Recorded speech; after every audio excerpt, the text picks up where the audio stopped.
Light was able to make chemicals in us that weren't there before. When I saw this, I immediately realized that everything in medicine was completely ass backwards. And nobody has told you why. I'm telling you why right now. Because you're blue light toxic. Blue light makes you fat. What I tell you my day job was? I'm a neurosurgeon, right? The alpha wave in the human brain is 7.83 hertz, exactly the same. You have this direct loop that goes to the pineal gland, but the energy comes in here. This energy has to be balanced, blue and red. What does this first do? It turns your pituitary gland on. So that's why I stopped operating at 7 a.m. You need to question everything. You're looking at a guy speaking to you right now who doesn't believe pretty much anything he learned in medical school can be taken with any truth. The answers are right in front of us, folks. Even though the answers are right in front of us, if your dopamine level is low, you will not perceive the truth right in front of your face. Energy and mass are exactly the same thing. The only thing that's different is the environment that each side of the equation is in. Now, the pupil is a perfect black box radiator. What does that mean? Because we're doing a little physics here. It means that light can go in and come back. How did I know immediately that UV light got through? I challenge anybody to go to batteries and bulbs, buy a UVA flashlight, LED, put it in anybody's retina. You know what you'll see? You'll see fluorescence come right back. You don't need anything else. So every time the ophthalmologist, like when I gave this talk 3 months ago and I proved to them, they were full of That's how I did it. I brought a UVA flashlight and shined in all their eyes. I said, what'd you see? Explain, based on what we learned in medical school. That shut them up pretty quick, okay? Because you don't need a lot of photons to see the effect. This is something that everybody in this room can do, reproducible. So when you go to the ophthalmologist, you can say, I don't believe what you're telling. But here's the key. You guys have heard from all your food gurus that you've heard previously talking all these other years about tryptophan, about tyrosine, about phenylalanine, and histidine. But you know what you don't know about aromatic amino acids? They all absorb UV light. Did you know that? Well, I didn't 12 years ago. But the key thing is the eye is loaded with these amino acids specifically. So that raised the question, why is this? Well, I found out from physics that a benzene ring, which is in every single aromatic amino acid, is a photon trap. And they absorb all frequencies of UV light. So guess what that means? That 250 to 380 is absorbed by this. That's the reason why we don't see it, because it's designed to do something different. So there's something that started. Pollux book came out in 2014. There's two researchers named Gelduce and Praparda. In 2000, they found that the EZ forms something called a coherent domain. 13% of the exclusion zone in water, when sunlight hits water, makes something called the coherent domain, which makes 1 million electrons, free electrons, delocalized to run all the biochemical programs. Does anybody know how many biochemical programs run per second in a cell? It's 100,000. Guess what has the control of those enzymatic flux? If you ask any PhD or any nutritionist at all, the answer is they don't know the answer. But guess what? It turns out light frequencies can control all of them by molecular resonance phenomena. And that is how biochemistry works. Now, this one is for the McKissick lecture. Everything that she told you is in this slide. So if you want to learn how light works, here you go. This is a protein. UV light hits it. That is a light antenna. It's surrounded by water. Light is an electromagnetic wave that changes to an electromechanical wave. That's called sound. That sound is collected in water. Now, here's the interesting thing. Water is a magnetic dipole. What does that mean? Hydrogen and oxygens, positive and negative. That's the reason why it's tied to magnetism. The first time that we found out that magnetism truly controls sound, Ohio State University, Acoustic Phonons 2014. You can look it up. When the light hits here, it's absorbed in the water. That changes the hydrogen bonding networks. What is the physical change? The physical change is the density of the water. That is how this works. Fundamentally, quantum mechanically. Now, here's the interesting thing. Mitochondria makes the cytosolic water that surrounds all the things in the cytosol, including the nucleus and the mitochondria. Where is this connection? Well, for those of you who don't know, Schumann resonance comes from the interaction of sunlight on the ionosphere of the Earth. That's why people call it the heartbeat of Earth. But it's an electrical tension that develops between the solar plasma and the atmosphere that generates the 7.83 hertz. Why do you need to know about it? What I tell you my day job was? I'm a neurosurgeon, right? The alpha wave in the human brain is 7.83 hertz, exactly the same. So guess what? The solar system entrains you to these solar systems as it comes to Earth. That's how it works, okay? Why is it important? It generates the alpha wave. So when you live in an environment today, you don't have as many alpha waves. Why? Because non-native EMF, what's the number one effect, which you'll learn about later, dehydrates your cells because it lowers your redox potential in your mitochondria. In other words, original slide, you can't make as much water from your own mitochondria. That's where the dehydration comes in. For the ladies in the room or the guys in the room who are not big science people, simple biohack at home, take a piece of steak that you have left over, throw it in the microwave, taste it. What does it taste like? Shoe leather. Why? What do microwaves do? They vibrate and rotate water really fast. It heats up and it dehydrates the meat.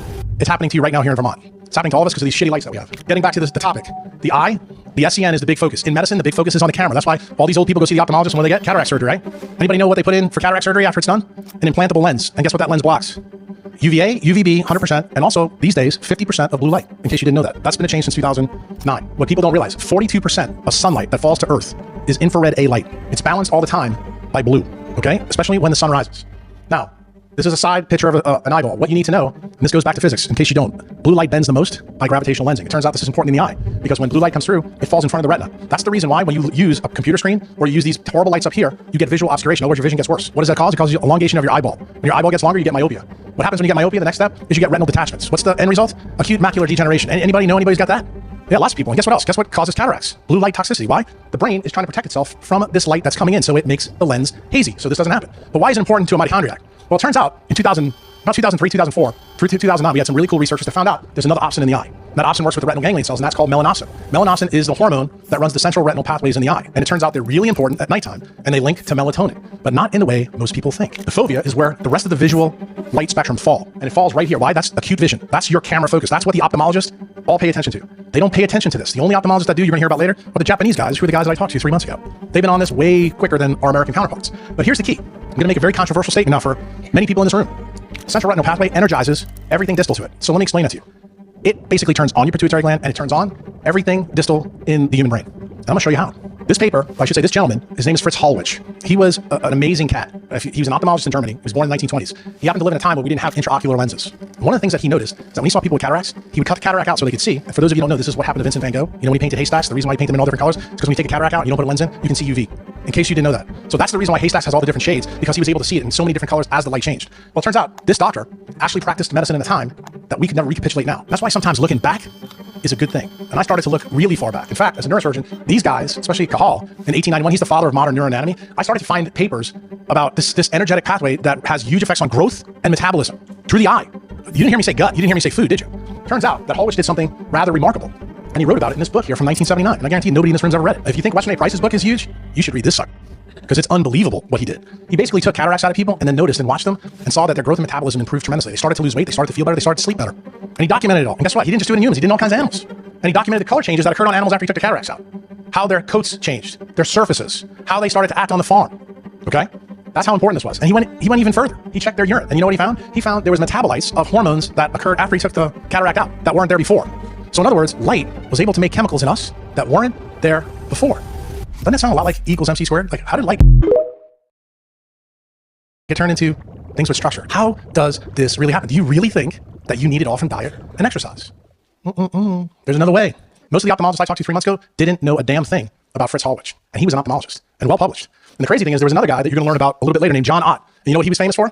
He was Walt Disney's animator that did time-lapse photography. Turns out he made some key investigative slides for Disney and dropped it, but then he took it to the medical boards and different physicians who let it go by the wayside. And what he found is that when he took plants and he put them in different light, the chloroplast molecules rotated faster than not. Then he decided to do it on animals, and he found out that one of the cells in the eye called the retinal pigmentum epithelium, which you're going to hear about shortly, at the base of the eye, has melanin granules that absorb what? UV light, because it's made out of those things that we talked about, rotates faster, and guess what it makes? What Ruben talked about, a DC electric current in the eye. So that means you can regenerate tissues when you have a high DC electric current. Isn't that right, Ruben? Didn't Becker tell us that?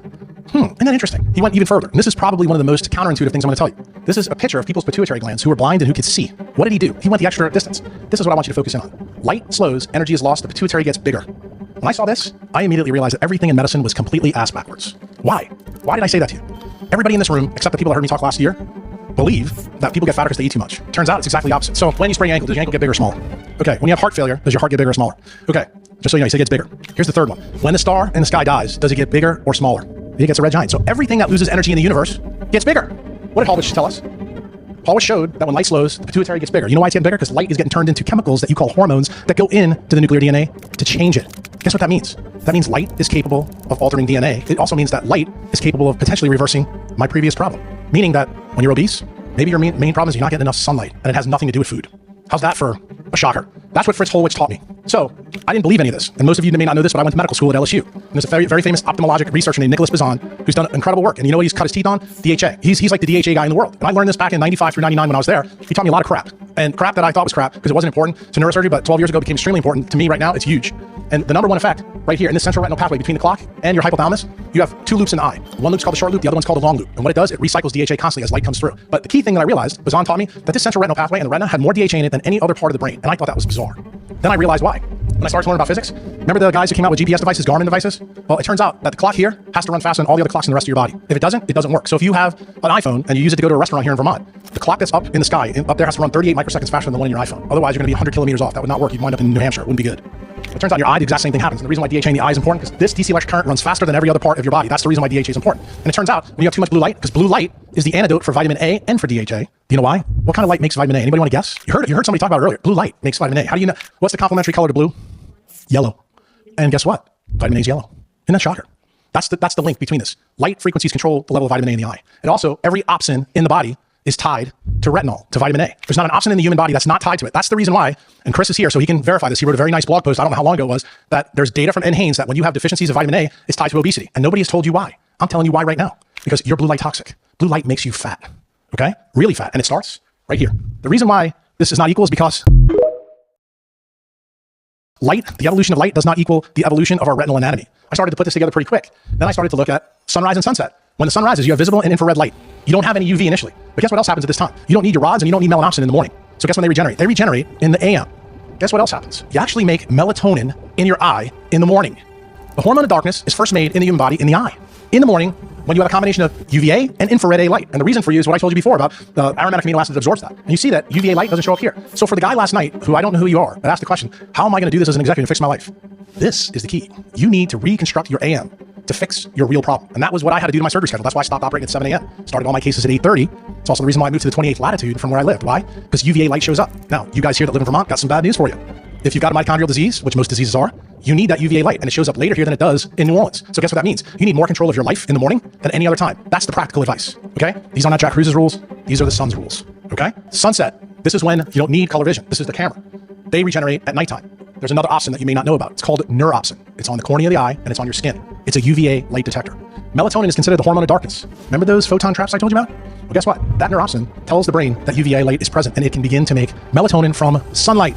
Now, what are all the effects? Here's the quantum paradox. It's a nighttime hormone because that's what the functional medicine doctors in my profession have told you. And that's true because that's when it's active, but it only activates when light is not present, but it's remade first in the eye and then generalizes all along the brain.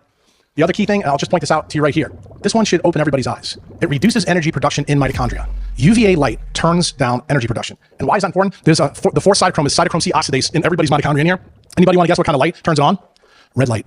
UV light turns it off. And the reason why, what does UV light make in the skin or the eye? Nitric oxide. And guess what? That's why UV light lowers your blood pressure because it causes 40 to 60% of dermal pooling and it helps your heart. But what people don't realize the effect is it turns off your ability to make ATP from food electrons. You have this direct loop that goes to the pineal gland, but the energy comes in here. This energy has to be balanced, blue and red. What does this first do? It turns your pituitary gland on. That's the reason why the question that was asked to Ruben before is extremely important. Blue light balanced by red is what turns on hormone production. If you look at a circadian mechanism, all the hormones are made usually from 6 to 10 in almost any medical textbook. They're assuming that you live around the 30th latitude. That's not true. It's different at different places, but it's a key. Anybody want a shocker? What turns off hormone production?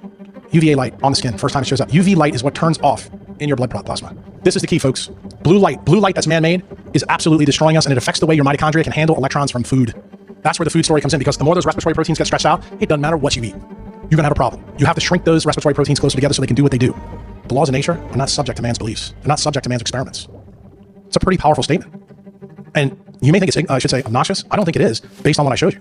Why? Because now there's researchers out there showing you that it really does begin in the eye and in the skin. That's how leptin and all this is linked. And the cool thing about this, my prescription doesn't cost you a goddamn thing. And what did Einstein say?